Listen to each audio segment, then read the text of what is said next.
সম্মান রক্ষা করতে কুরবানি দেয়। এরপর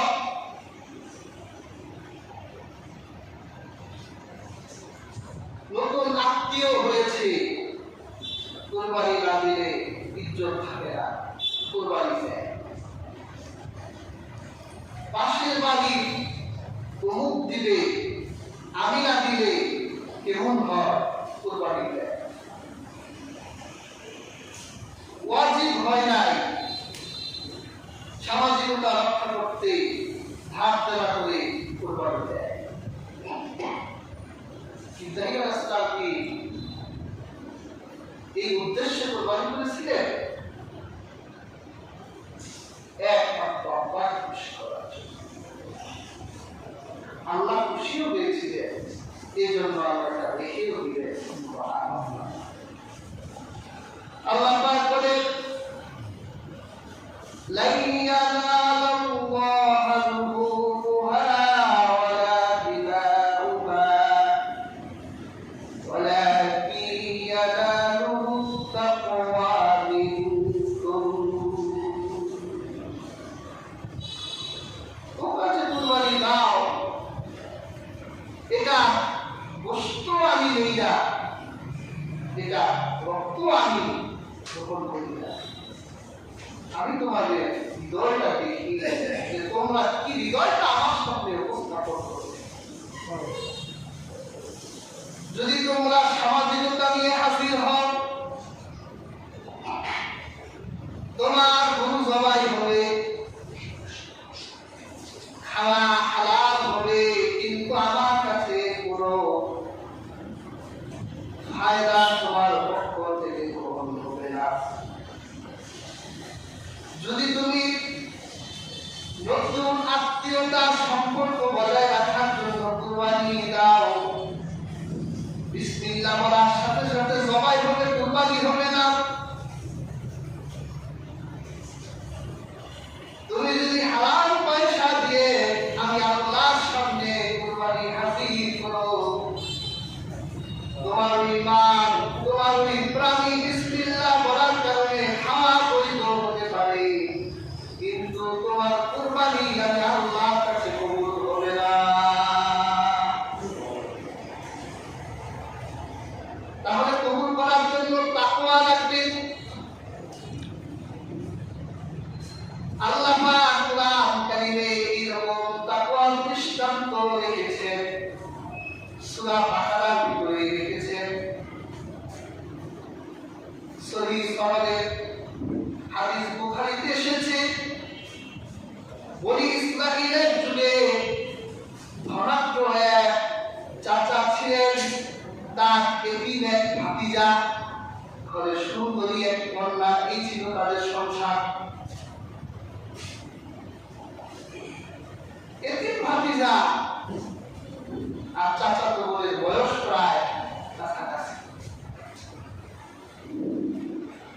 যখন যুবতী সেই চাচাতো বোনের শরীরে সৌন্দর্য সূর্যযুক্ত চাচাতো ভাই তার প্রেমে বারবার তাকে প্রস্তাব দেয়, আমি তোমাকে পছন্দ করি, তোমাকে বিয়ে করতে চাই। মেয়েটা বলল, দেখে আমি কোনো জবাব দিতে পারবো না, আপনি আপনার চাচার সাথে কথা বলেন। যদি তিনি আপনার সাথে আমার বিয়ে দেয়, তাহলে আমি আপনাকে বিয়ে করব।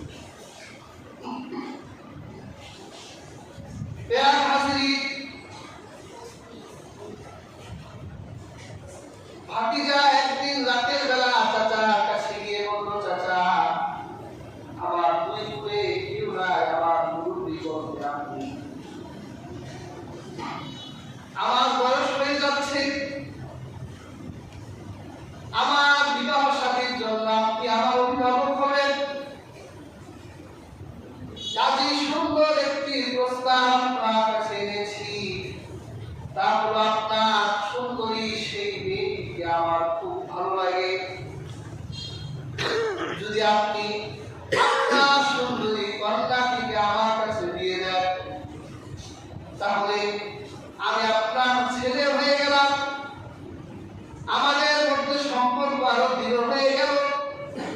আর আপনার কন্যাকে দূর দূরান্তে বিবাহ দেওয়ার চিন্তা ভাবনা করো না। যদি আপনি আমাকে ইতিবাচক কোন ইঙ্গিত দেন, তাহলে আমার জন্য ভালো হবে, আপনার জন্য ভালো হবে। চাষা তো জানে যে ভাতিজা কেউ একসাথে থাকে, এক ঘরে খায়। চাষা জানে যে ভাতিজা ছেলে ভালো না, মাস্তানি করে আর নেশা নিয়ে বদ্ধ থাকে। আমার উদ্দেশ্য ভালো না, সুন্দরী কন্যাও চায়, আর চাচার তো ছেলে নাই, চাচা মারা গেলে তার পুরো সম্পত্তিটার মালিক সে হবে, এই বাসনাই ছিল ভাতিজা। চাচা বলল না, তোমার কাছে, তোমার মতো বেকারের কাছে আমার সুন্দরী কন্যা বিয়ে করতে চাইলে আমি তোমার জন্য মেয়ে দেখতে পারি, কিন্তু আমার মেয়ে তোমাকে দিব না। কেউ মানুষ রক্ত গরম হয়ে গেল, আমার কিছু দিতে চায় না। আজ তথ্য আছে মন দিয়ে আসলো যে যদি চাচাকে পৃথিবী থেকে ডিলেট করে দিতে পারি, তাহলে আমার চাচাতো বোন একা হয়ে গেল, আমি বলে বিয়ে করে চাচার সব সম্পত্তি মাটি হয়ে গেল।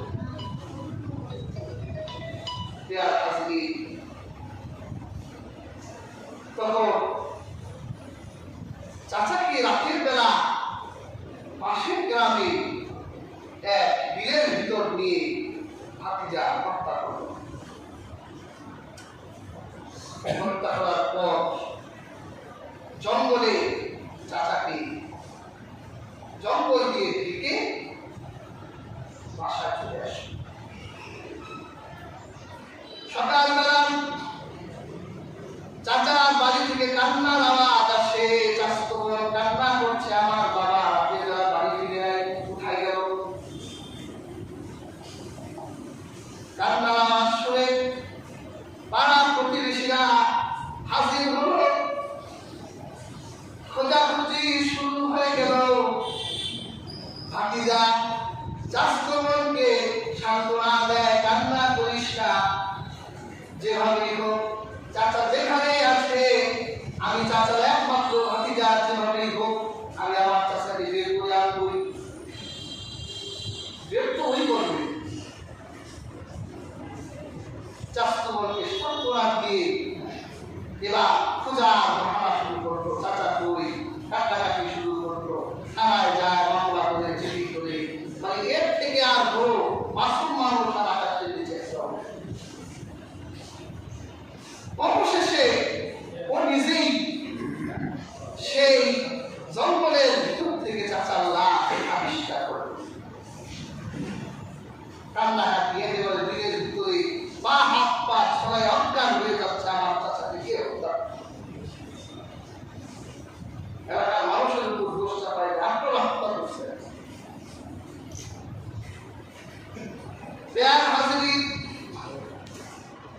গ্রামের মানুষরা বলল, বাবা দেখো, তোমার চাচা খুব ভালো মানুষ ছিলেন, তাকে হত্যা করা তো আমাদের প্রশ্ন আসে না, কিন্তু তুমি বারবার কেন দোষ আমাদের উপর চাপিয়ে দিচ্ছ? তাহলে চলো, ভারত জমানার নদী হজরত মুসা আছে, আমরা সবাই মুসা নদীর কাছে যাই। আমরা জানি আল্লাহর পয়গম্বর হযরত মুসা আল্লাহর সাথে তুর পাহাড়ে গিয়ে লাইভ কথা বলেন। যদি আমরা মুসা পয়গম্বরের কাছে যাই, আমাদের সমস্যার কথা বলি, আর আল্লাহর পক্ষ থেকে যদি মুসা নবী হত্যাকারীর নাম বলে দেয়, তাহলে তো আমাদের এই সমস্যা সমাধান হয়ে গেল। ভাতিজা পরিচয় কেমন লাগছে না? আল্লাহ পয়গম্বর মুসানবীর কাছে গেলে আমি তো ভয় পেয়ে যাব। ও বলছে না মুসানবীর কাছে যাওয়া দরকার নাই, আমরা এটা নিষ্পত্তি করব। বলল না মুসানবীর কাছে যায়। সবাই মুসানবীর কাছে গিয়ে বলল বরদু লানা রাব্বাকা ইউবাইয়িন লানা মা কিয়া। মুসা ইসলামকে বলল যে আমাদের এইরকম একটা ঘটনা ঘটছে, এখন আপনি তো আল্লাহর সাথে কথা বলে আপনি একটু তুর পাহাড়ে গিয়ে আল্লাহকে বলে যে মানুষকে কে হত্যা করেছে। আল্লাহ নবী গেলেন, আল্লাহ সুবহানাহু ওয়া তাআলাকে জিজ্ঞাসা করলেন, হে আল্লাহ কে হত্যা করেছেন? আমার আল্লাহ কি কৌশল অবলম্বনকারী? সরাসরি হত্যাকারীর নাম বললেন না, আবার পরিচয় পানি নাই, ও পালাবার সিদ্ধান্ত নিয়ে নিয়েছে এলাকা ছেড়ে এখন দ্রুতই পালাতে হবে। কারণ মুসানবী পাহাড় থেকে আসতে আমার নামটা বলে দিবে, কত পালাবার জন্য পথ তৈরি করে ফেলেছে। কিন্তু আমার আল্লাহ কি কৌশল কি হিকমত দিলেন, মুসানবীকে নাম বললেন না। আল্লাহ বলল একটা গরু লাগবে, ওই গরু জবাই করতে হবে, এরপর সেই গরুর একটা মানুষের অংশ মৃত ব্যক্তির গায়ের উপর রাখলে মৃত ব্যক্তি জীবিত হয়ে যাবে। আর ওই মৃত ব্যক্তি বলবে তাকে কে হত্যা করেছে, কেন হত্যা করেছে। আল্লাহ নবী হযরত মুসা ফিরে আসলে বনী ইসরাঈলের লোকরা সবাই মুসার অপেক্ষায়।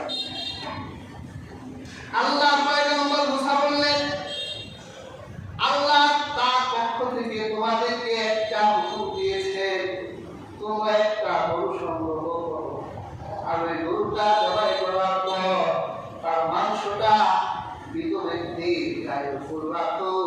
আমার আল্লাহ মৃত ব্যক্তিকে জীবিত হয়ে দিলেন, আর ওই মৃত ব্যক্তি জীবিত হয়ে তাকে যে হত্যা করেছে, কেন হত্যা করেছে সব তোমাদের বলে দিবে।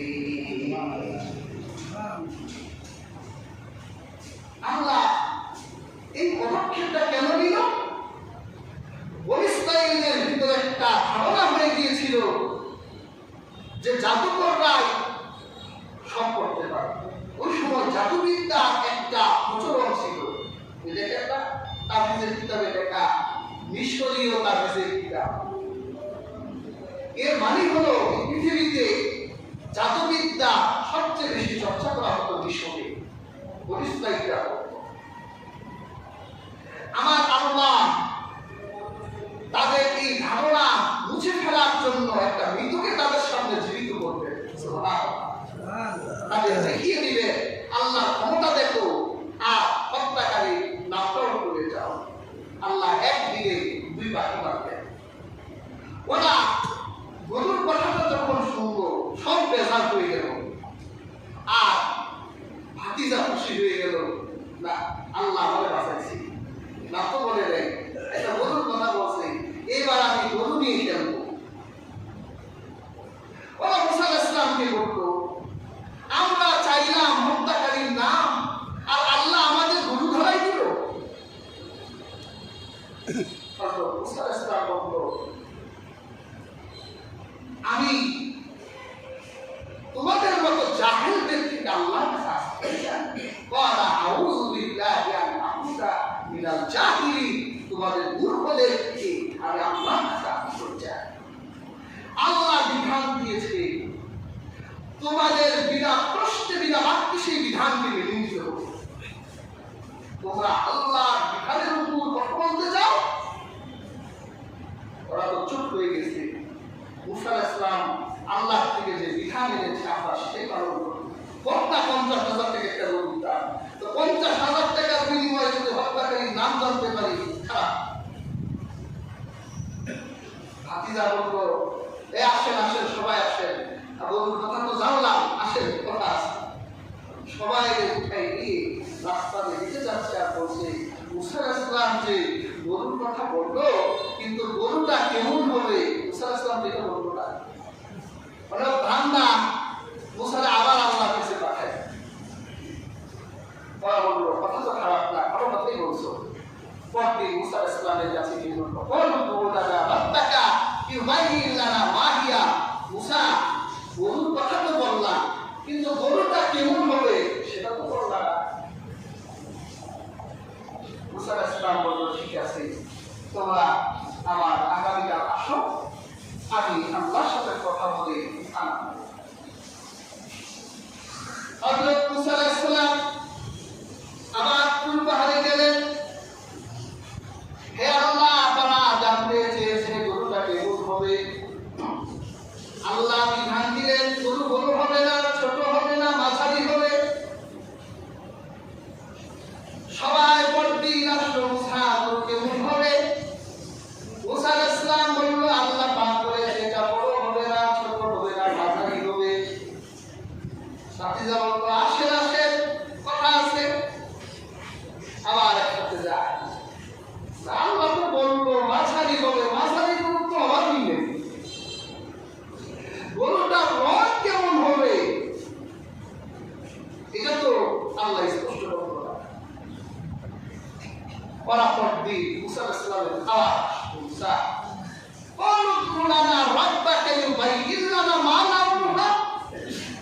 গরুর রং কেমন হবে। আল্লাহ তো এর চক্রান্ত বুঝে। অধিক প্রশ্ন করা এটা জাহেলদের কাজ। আর বনী ইসরাঈলরা ধ্বংস হয়েছে, তারা নবীকে অযথা বেশি বেশি প্রশ্ন করত, কারণের প্রশ্ন করত, কথারও প্রশ্ন করত। একবার বনী ইসরাঈলের এক ফকির ঘুমিয়ে আছে, এক লোক তারা জ্বালাতন করার জন্য তার বাড়ি গিয়ে তাদের উঠে প্রশ্ন আছে কি তো তার দুধ এটা মিষ্টি না কি যায়, ফকির কি খাইছে এটা প্রশ্ন হলো। ফকির বলে কি প্রশ্ন করলাম, আচ্ছা যাও আমি তা দেখি। তো ফকির সুন্দর একটা উত্তর বলেছে। ফকির উত্তর দিছে পরদিন আসার পরে যে যে বুঝের উপর মাছটি বসে ওটা মিষ্টি, আর যেটার উপরে মাছটি বসে না ওইটা পিতা। এবার তুমি নিজে টেস্ট করে দিও, যে সব প্রশ্ন ওই সব উত্তর। আল্লাহ তাআলা দেখলেন মুসা আলাইহিস সালামকে বারবার প্রশ্নবিদ্ধ করা হয়েছে। আল্লাহ তাআলাও কৌশল করলেন তোদের পানি খাওয়াবো, কিন্তু সাপ ঘাস ভুলে দেখো। প্রশ্ন যখন এত করলি, যতবার আসবি বিধান কত কঠিন হতো। প্রথমবার যে কোনো একটা গরু জবাই করলি হয়ে যেত। মুসা আলাইহিস সালাম আল্লাহকে গিয়ে বলল আল্লাহ ওরা গরুর রং কেমন জানতে চায়। আল্লাহ বলল গরুর রং হবে হলুদ। হলুদ গরু আছে, ওদের গরুর রং হবে হলুদ। আর কেমন হবে তাসফুরুন নাযিরিন, মানুষরা দেখলেই বলবে বাহ কি চমৎকার গরু। সব গরু তো বা বলে না, আপনি কিনে আনবেন, জিজ্ঞেস করে দাম কেমন, আপনি উত্তর দিবেন ফক্সের না জিতছেন বলে দিবে, না না ফক্সে না জিতছে। আর ভালো গরু দেখতে বলবে না গরুটা আমি দিচ্ছি। আল্লাহ বলল হলুদ তো হবে, কিন্তু মানুষ দেখলে বলবে যে এটা চমৎকার। আগে যাবার উঠে উঠে হয়েছে রাস্তাটা যা আর বলে যে এই গরু কি হাল চাষ দেওয়া হয়েছিল না হয় নাই এটা কিন্তু বলে দেয়। এবার ওদেরও মেজাজ খারাপ হয়ে গেছে। এই লোকটা তো বাড়ি জানান জানায়, প্রত্যেক দিন এক একটা প্রশ্ন করা, যা ওরা চিন্তা করছে এটাই লাভ, এটাই লাভ জিজ্ঞাসা করে ওরা একটা কথা করবো না। পরদিন মুসা আলাইহিস সালামকে গিয়ে বলল যে এই গরু কি হাল চাষ করার হয়েছিল। আল্লাহ তাআলা পরদিন জবাব দিলেন যে না, এটা হাল চাষে ব্যবহার করা হয়নি, এটা একবারে ফ্রেশ একটা গরু হবে। ওরা কি বলল, কোরআনে এসেছে, ওরা বলল ইনশাআল্লাহু লা মুক্তাদি, ইনশাআল্লাহ এইবার আমরা গরুর সন্ধানে নামব। আমার আল্লাহ খুশি হলেন, তোরা ইনশাআল্লাহ যখন বললি তো যা, তো তাদের গরু পাওয়া তুলনামূলক একটু সহজ করে দিল। কেমন সহজ করলে? এই গরু খুঁজতে হবে 40 বছর লাগলো। আর ইনশাআল্লাহ না বললে ওদের প্রজন্মকে আল্লাহ হয়তো ঘাটে ঘাটে ঢুকাইত। ওরা বের হয়ে গেল গরু খুঁজে। আল্লাহ পাক কি করলে? দেখেন, বাবা মার খেদমত করা এটা কত কম লাগে। আরেক জায়গায় আল্লাহ আরেকটা ঘটনা ঘটাই রাখবেন। এমন ইসরায়েলের এক ব্যক্তি, তিনি জীবন বিপন্ন হওয়ার পথে মৃত্যুর বিছানায় তার স্ত্রীকে বলল, স্ত্রী, আমি তো এখন মনে হয় পৃথিবী ছেড়ে চলে যাব, কিন্তু আমার এই বাচ্চাটির জন্য কিছুই রেখে যেতে পারলাম না। তা আমার হালে একটা ছোট্ট গরুর বাচ্চা আছে, বাছুর আছে, আমি আমার সন্তানের জন্য এই বাছুরটা রেখে দিলাম। এই বাছুরটা বড় করে আমার সন্তানের ভবিষ্যৎ করে দিল। সেই ব্যক্তি ইন্তেকাল করলেন। মা ছিলেন আল্লাহ ভক্ত পুণ্যবতী এক নারী। কলিজার টুকরা সন্তানটিকে বলল, বাবা, এই বাছুর পালার মতো যোগ্যতা তোমার নাই, তুমি এই বাছুরটা নিয়ে জঙ্গলে চলে যাও, আর এই বাছুরটা তুমি জঙ্গলে ছেড়ে দাও।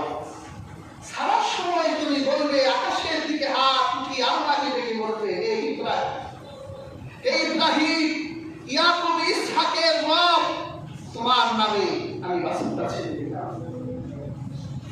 সন্তান মা ভক্ত, মা কথার বাইরে যায় না।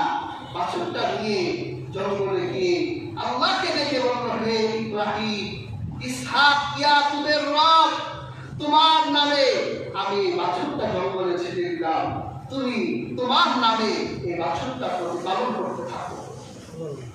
এই কথা বলে চলে আসলো। 40 বছর পর মা তার সন্তানটিকে ডেকে বলল যে, বাবা, তোমার তো ভবিষ্যতের দরকার, ঠিক আছে, তুমি আবার জঙ্গলে গিয়ে যাও। সেখানে গিয়ে আল্লাহকে ডেকে বলবে, হে ইব্রাহিম, ইসহাক, ইয়াকুবের রব, আমি যে 40 বছর আগে একটা বাছুর ছেড়েছিলাম, আমার বাছুরটা আমাকে ফিরে দেয়। বাচ্চাটা গেল, যুবক হয়ে গেছে, জঙ্গলে গিয়ে ডাক দিল, হে ইব্রাহিম, ইসহাক, ইয়াকুবের রব, আমার বাছুর ফিরে দেয়। একটা গরু আসতেছে, গরুটা হলুদ করবে, দেখলেই মনে হয় কি চমৎকার গরু। এই গরুটা এই জঙ্গলে কে হাল চাষ দিবে? এটা হাল চাষ করাও হয়নি।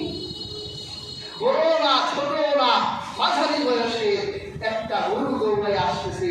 ওই যে 40 বছর আগে আল্লাহ যেরকম বলছে ওই রকম গরুটা আসতেছে। আর ওরা তো 40 বছর গরু খুঁজতেছে, একটা মিলে আরেকটা মিলে না। 40 বছর পর ওরাও ওই এরিয়ায় ঢুকছে যে এরিয়ায় গরু বেচা কিনা হয়। গরুটা আসার পর হাদিস শরীফে এসেছে, গরুটার জবান খুলে গেল। সুবহানাল্লাহ, মানুষের ভাষায় বলতে লাগলো, তুমি আমার পিঠে উঠো, আমি তোমাকে তোমার মায়ের কাছে পৌঁছে দিই।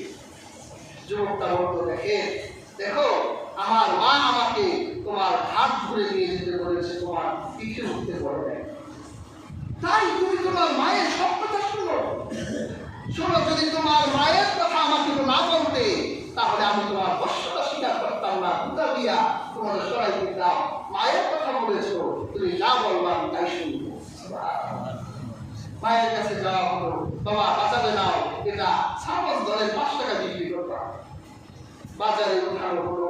আল্লাহ তাআলা একজন ফেরেশতাকে মানবের বেশে ওই ছেলেটার কাছে ফেরেশতা হিসেবে পাঠাবে।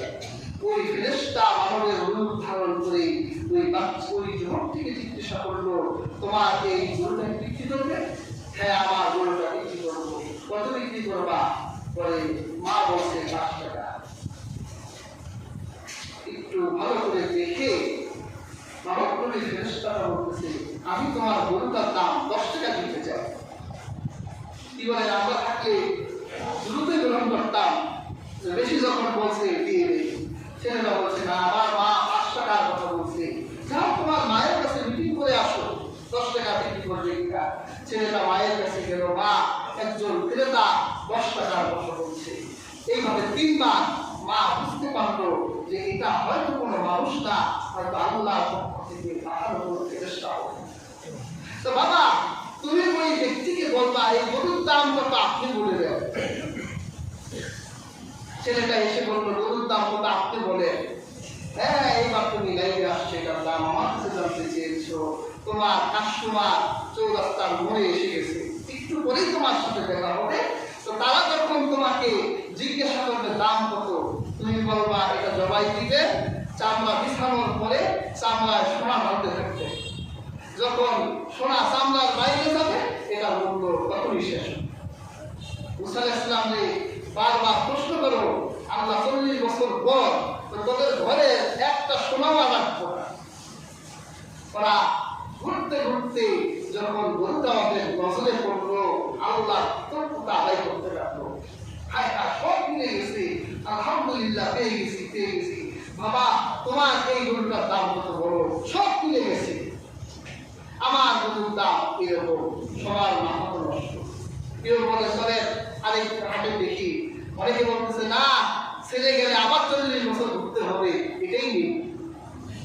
অবশেষে এই গরুটাকে যখন জবাই করা হলো, এর মাংসটা যখন মৃত ব্যক্তির শরীরে রাখা হলো, তখন সে কাঁদিয়ে জবাব দিল যে আমার ভাতিজা আমার কন্যাকে বিয়ে করতে চেয়েছিল, কিন্তু আমি আমার কন্যার সাথে তাকে বিবাহ দিতে অপারগতা জানাবার কারণে আমার ভাতিজাই আমাকে হত্যা করেছে।